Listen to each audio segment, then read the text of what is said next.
వాళ్ళు బంకచర్ల గోదావరి, బనకచర్ల వాళ్ళు కడతామని అడిగితే కదా మేము ఆపమని చెప్పడానికి. ఎజెండాలో వాళ్ళు కడతామన్న ప్రతిపాదననే చర్చకు రానప్పుడు ఆపమనే చర్చనే రాదు.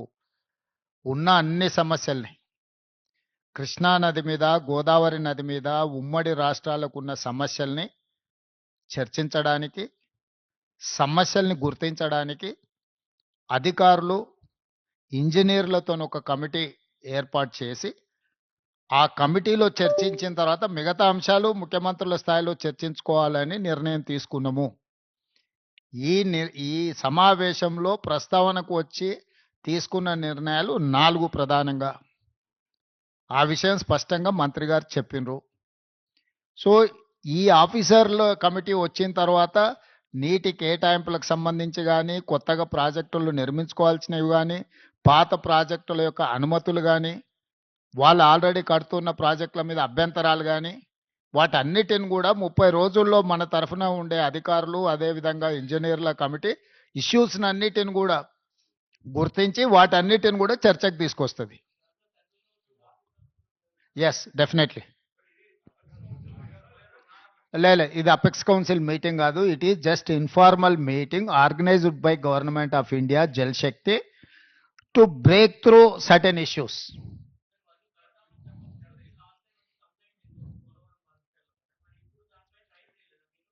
ఇప్పుడు ఆల్రెడీ ఆ కంప్లైంట్ చేసినాం, ఆ ఫిర్యాదు ఉంది. ఆ ఫిర్యాదుల మీద పోలవరం ప్రాజెక్ట్ అథారిటీ కానీ, లేకపోతే సిడబ్ల్యూసి కానీ, లేకపోతే గోదావరి రివర్ మేనేజ్మెంట్ బోర్డు కానీ ఆల్రెడీ ఏమేమైతే మా ఫిర్యాదుల మీద అభ్యంతరాలు చెప్పాలనో పూర్తి స్థాయిలో అభ్యంతరాలు చెప్పినాయి. కేంద్ర ప్రభుత్వ పరిధిలో ఉన్న సంస్థలే ఆ ప్రాజెక్టుకు సంబంధించిన అన్ని రకాల అభ్యంతరాలను వాళ్ళు లేవనెత్తిండ్రు. కాబట్టి ఈ సమావేశంలో ఈ అంశాలు ఏవి ప్రస్తావనకు రాలేదు. ఈ సమావేశంలో టెలిమెట్రీ విషయంలో ఇప్పుడు కృష్ణానది బేసిన్ మీద నీటి వినియోగంలో ఆంధ్రప్రదేశ్ ఎన్ని నీళ్లను వినియోగిస్తుంది, తెలంగాణ ఎన్ని నీళ్లను వినియోగిస్తుందో గుర్తించడానికి టెలిమెట్రీ పెట్టాలని ఒక సమస్యకు పరిష్కారం చూపించడం శాశ్వతంగా. రెండవది, శ్రీశైలం ప్రాజెక్టు డ్యామేజ్ అయింది, డ్యామేజ్ అయింది, దీన్ని తక్షణమే రిపేర్లు చేయాలని ఎన్డీఎస్ఏతో సహా మిగతా సంస్థలు ఇచ్చిన వాటిని, ఆ డ్యామ్ని నిర్వహించాల్సిన బాధ్యత ఆంధ్రప్రదేశ్ పరిధిలో ఉంది. వాళ్ళు వాటిని అన్ని రకాలుగా ఏవైతే సమస్యలను పరిష్కరించడానికి వాళ్ళు ముందుకు వచ్చిండ్రు.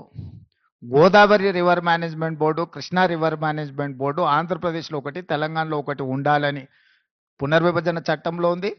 2020 అపెక్స్ కౌన్సిల్ మీటింగ్లో కూడా నిర్ణయం జరిగింది. దాన్ని అమలు చేయాలనుకున్నాం. ఇప్పుడు మీరు చెప్పే అన్ని అంశాలు, నీళ్లు కానీ, కొత్త ప్రాజెక్టులు కానీ, లేకపోతే ఇతర ఏ ప్రాజెక్టులు అన్నీ కూడా అధికారులు, ఇంజనీర్ల కమిటీ ముందల ప్రస్తావనకు వస్తే అక్కడ చర్చించిన తర్వాత అక్కడి నుంచి పైకి వస్తాయి. అన్నీ ఉంటాయి, ఎన్ని ఉన్నాయో. గోదావరి నదికి గోదావరి నది ఉపనదులు, కృష్ణానది ఉపనదులకు సంబంధించిన ఆల్రెడీ నిర్మాణంలో ఉన్న ప్రాజెక్టులు కానీ, నిర్మించడానికి ప్రతిపాదించిన ప్రాజెక్టులు కానీ, ఇప్పుడు ఉన్న ప్రాజెక్టుల నిర్వహణలో ఉన్న అంశాలను కానీ అన్నింటినీ వాళ్ళ ముందల ప్రస్తావనకు వస్తాయి. వాళ్ళు ఒకసారి ఆ కమిటీ అపాయింట్ చేసిన తర్వాత వాళ్ళ అంశాలను అన్నిటిని తీసుకొని చర్చించి అక్కడి నుంచి ప్రతిపాదనలు వస్తాయి. ఈ ఏడాది మళ్ళేడాది కాదు, ఇప్పుడు ఆ అధికారులు వచ్చిన తర్వాత వాళ్ళ మీద చర్చ జరుగుతుంది. అసలు నీ సమస్య ఏందో నాకు అర్థం కాలేదు. చాలా బాధపడిపోతున్నావు, అట్లేం బాధపడకు. దానికి కావాల్సిన వే ఫార్వర్డ్ని, దానికి సంబంధించిన వే ఫార్వర్డ్ మీద ఇప్పుడు నిర్ణయం తీసుకున్నాము. 2020 సంవత్సరంలో 2 సంతకాలు పెట్టినప్పటి నుంచి ఇప్పటి వరకు మీరు ఆ ప్రశ్ననే మాట్లాడలే. ఇవాళ 25లో పరిష్కరించడానికి ముందుకు వచ్చినప్పుడు మీకు అది ఒక సమస్యలాగా కనిపిస్తుంది. మేము మొదటి నుంచి చెప్తున్నదే అది. చంద్రశేఖరరావు మొత్తం తెలంగాణ హక్కులను ఆంధ్రప్రదేశ్కి దారదత్తం చేసిండు, అన్యాయం చేసిండు. వాటిని పరిష్కరించడానికి ఒక విధి విధానాలను ముందుకు తీసుకొచ్చినాం.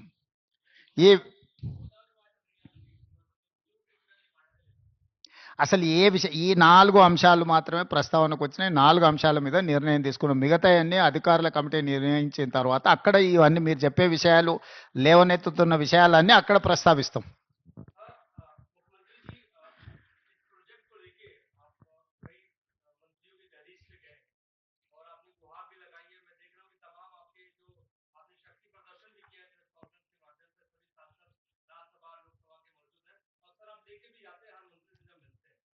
क्योंकि संसद का सत्र आने वाला है, मॉनसून सत्र आने वाला है।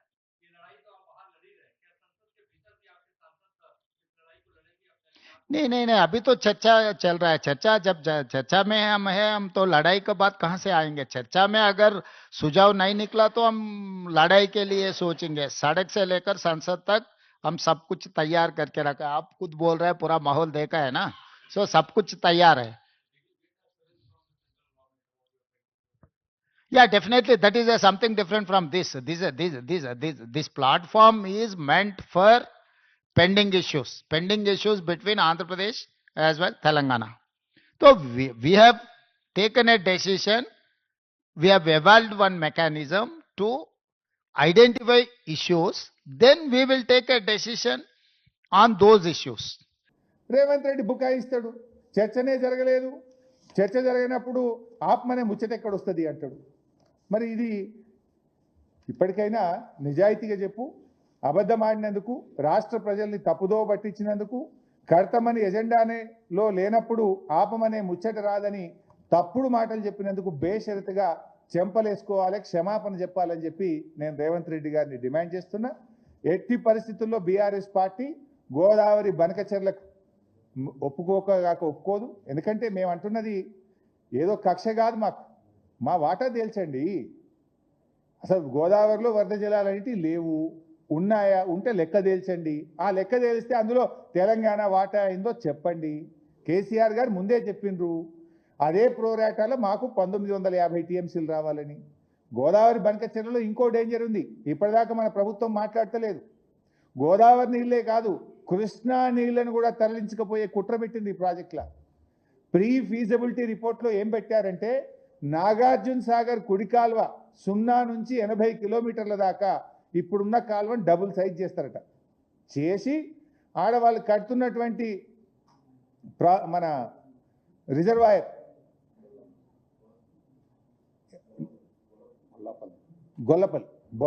బొల్లపల్లి రిజర్వాయర్ 150 టీఎంసీల సామర్థ్యంతో కడుతున్న బొల్లపల్లి రిజర్వాయర్ నింపుకుంటారట. అంటే సాగర్లో ఎప్పుడన్నా కృష్ణా నీళ్ళు వరద వచ్చిందనుకో, ఇప్పుడున్న దానికంటే డబుల్ కెపాసిటీతో కెనాల్ దవ్వాలి, బొల్లపల్లిని బొల్లబల్ల నింపుకోవాలి. అది కూడా పెట్టింది ఇలా. దాని గురించి ఇప్పటిదాకా తెలంగాణ ప్రభుత్వం మాట్లాడుతూనే లేదు. అంటే కృష్ణల నీళ్ళు వస్తే కృష్ణ నీళ్లు బొల్లపల్లికి మలపాలి, కృష్ణల నీళ్లు రాకపోతే గోదావరి నీళ్లు మలపాలి. ఇదైతే ఇది, అదైతే అది. మరి నువ్వేం చేస్తున్నావు? ఇటు కృష్ణ నీళ్లు మలుపుతా అంటాడు, అటు గోదావరి నీళ్లు మలుపుతా అంటే నువ్వు పోయి కమిటీ చేసుకోండి, కమిటీ రిపోర్టు చిరసా వహిస్తా అని తలుపేస్తావు. మీరు చూసింది అందరు మీడియాలో. నేను చెప్పట్లేదు, రేవంత్ రెడ్డి గారు చెప్పారు. ఎస్, మనం ఒప్పుకున్న కమిటీ కదండి, మేము ఒప్పుకోవాల్సిందే కదా. మన కమిటీ, మేము వేసిన కమిటీ, మనం వేసిన కమిటీని మనం ఒప్పుకోకుండా ఎట్లుంటాం? We have to accept the committee అంటుండేనా. అంటే నీళ్ళు తీసుకపోని కమిటీ రిపోర్ట్ ఇస్తే ఒప్పుకోవడమేనా? ఇవాళ బీజేపీ చంద్రబాబు కలిసి ఉన్నారు. ఇవాళ ఆయన సిట్ అంటే సిట్టు, స్టాండ్ అంటే స్టాండ్ అనే పరిస్థితిలో కేంద్ర ప్రభుత్వం ఉన్నది. మనం అవసరమైతే చట్టబద్ధంగా పోరాటాలే, ప్రజా పోరాటానికి శ్రీకారం చుట్టాలి, అవసరమైతే సుప్రీంకోర్టుకు పోవాలి. బీఆర్ఎస్ పార్టీ స్పష్టంగా చెప్పింది, అఖిల పక్షాన్ని ఢిల్లీ తీసుకుపో, మేము మీ వెంట వస్తాము అని చెప్పినాం. తెలంగాణ హక్కులు కాపాడడానికి బీఆర్ఎస్ పార్టీకి బేసిజాలు లేవు, మేము కలిసి వస్తాం నీతోని, రాష్ట్ర ప్రయోజనాలే మాకు ముఖ్యం, మాకు రాజకీయాలు ముఖ్యం కాదు అని చాలా సందర్భాల్లో బీఆర్ఎస్ పార్టీ స్పష్టంగా చెప్పింది. కానీ నువ్వు రాష్ట్ర ప్రయోజనాలు పక్కన పెట్టి బాబు ప్రయోజనాల కోసం, గురుదక్షిణ చెల్లించడం కోసం నువ్వు పనిచేస్తున్నావు. ఇవాళ నీ డొల్లతనం, నీ యొక్క ఇదంతా బయటపడ్డది. ఇవాళ రాష్ట్ర ప్రజలకు స్పష్టంగా అర్థమైపోయింది.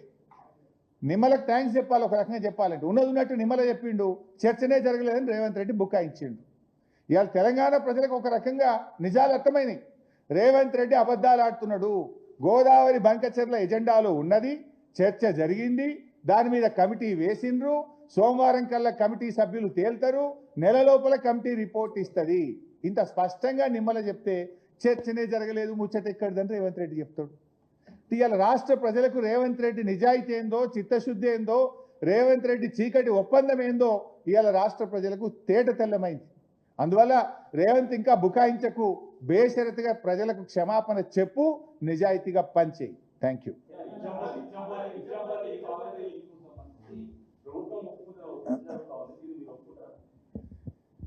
దాని మీద ఇంతకు ముందే బీఆర్ఎస్ ప్రభుత్వం స్పష్టంగా చెప్పింది. సమ్మక్క సాగర్ నుంచి కట్టిన బ్యారేజ్ నుంచే నీళ్లు తీసుకువెళ్ళాలి. తీసుకుపోయే నీళ్లలో సగం 50% తెలంగాణకు ఇవ్వాలి. అట్లయితే బీఆర్ఎస్కి అభ్యంతరం లేదు అని ఆనాటి మా ప్రభుత్వం స్పష్టంగా చెప్పింది. సమ్మక్క సాగర్ బ్యారేజ్ నుంచి తీసుకెళ్ళండి, ఆ తీసుకుపోయే దాంట్లో 50% నీళ్లు తెలంగాణకు ఇవ్వాలి.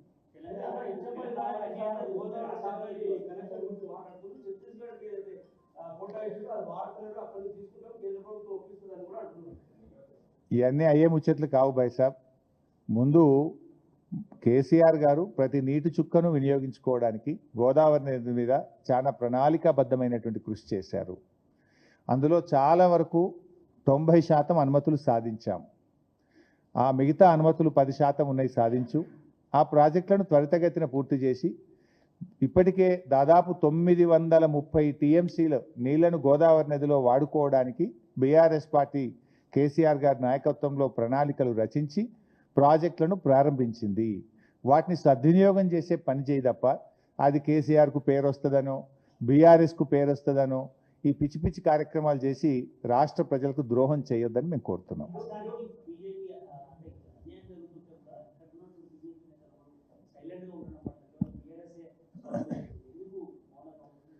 ఇట్స్ ఓపెన్ సీక్రెట్ ఏముంది బాయ్ సాబ్. బీజేపీ ఈజ్ డిపెండెంట్ అని తెలుగుదేశం ఎంపీల మీద ఇలా బీజేపీ ప్రభుత్వం ఆధారపడ్డది. మనకు అయితే అందరికీ అర్థమవుతుంది కదా. తెలంగాణకు అన్యాయం జరిగినా ఇవాళ ఈ రాష్ట్రం నుంచి ఉన్న కేంద్ర మంత్రులు మాట్లాడతలేదు. నేను గతంలో కూడా దీని మీద గౌరవనీయులు కిషన్ రెడ్డి గారికి లేఖ కూడా రాసిన, కానీ ఇప్పటి వరకు వారి నుంచి స్పందన లేదు, వారి నుంచి ఒక పోరాట రూపం కూడా లేదు. బట్ ప్రజలు గమనిస్తున్నారు. 8 ఎంపీలు బీజేపీ గెలిచింది, 8 ఎంపీలు కాంగ్రెస్ గెలిచింది. ఇద్దరు కలిసి నీళ్లలో తెలంగాణకు ఎట్లా అన్యాయం జరుగుతుందో ఇవాళ రాష్ట్ర ప్రజలు కూడా గమనిస్తున్నారు.